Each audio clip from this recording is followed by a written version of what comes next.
उस युवती के पास ऐसी दौलत थी जो खत्म होने का नाम ही नहीं लेती थी। जैसे ही वह 2000 लियांग खर्च करती, अगले ही पल वह रकम दोगुनी होकर 4000 लियांग बन जाती। लेकिन अजीब बात यह थी कि इतनी बेहिसाब दौलत होने के बावजूद उसके चेहरे पर खुशी नहीं थी। सच तो यह था कि वह गलती से एक रहस्यमयी दुनिया में फंस गई थी। उसे एक मिशन दिया गया था, अपने परिवार की पूरी संपत्ति बर्बाद कर दो। अगर वह इसमें सफल हो जाती तो उसे 1 बिलियन लियांग मिलते और अपने असली संसार में लौटने का मौका भी। शुरुआत में उसे लगा कि यह काम बच्चों का खेल है, बस पैसा उड़ाना है, अपनी बदनामी करवानी है और इनाम लेकर निकल जाना है। मगर उसे नहीं पता था कि हर कदम उसके लिए एक नए दुःस्वप्न की शुरुआत बनने वाला है। सबसे पहले उसने जल्दी पैसा खत्म करने के लिए सड़े, बदबूदार और बेकार पड़े चावलों पर 100,000 लियांग खर्च कर दिए। फिर उन चावलों को अकाल से जूझ रहे लोगों में बंटवा दिया। उसे पूरा यकीन था कि लोग गुस्से से भड़क उठेंगे, लेकिन हुआ ठीक उल्टा। भूखे लोगों के लिए वह सड़ा खाना भी उम्मीद बन गया। हजारों लोगों की जान बच गई और लोग उसे मसीहा समझने लगे। ऊपर से प्रशासन ने उसे इनाम में 50,000 लियांग और दे दिए। यह देखकर वह और ज्यादा बौखला गई। इस बार उसने इलाके के सबसे बदनाम गुंडों को मोटी रकम देकर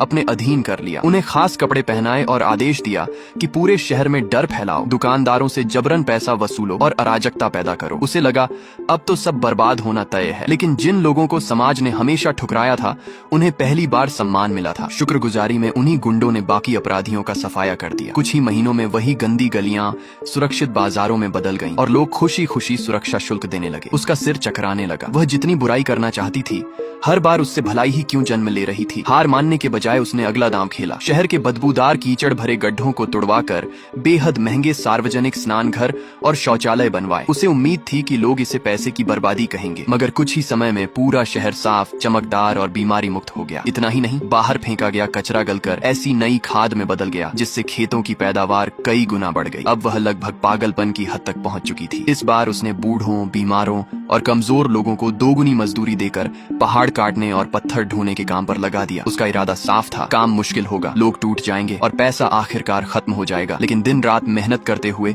उन्हीं लोगों ने पहाड़ के नीचे छिपी शुद्ध लोहे की विशाल खान खोज निकाली। उस पल उसे समझ आ गया, शायद इस दुनिया में उसका हारना लिखा ही नहीं था। जहाँ उसकी दौलत 2000 लियांग से शुरू हुई थी, वहीं अब वह बढ़ते बढ़ते 8 मिलियन लियांग पार कर चुकी थी। पैसा इतना हो गया था कि उसे खर्च करना भी नामुमकिन लगने लगा। आखिरकार उसने अपनी हवेली की दीवारों तक को नोटों से ढक दिया। फिर भी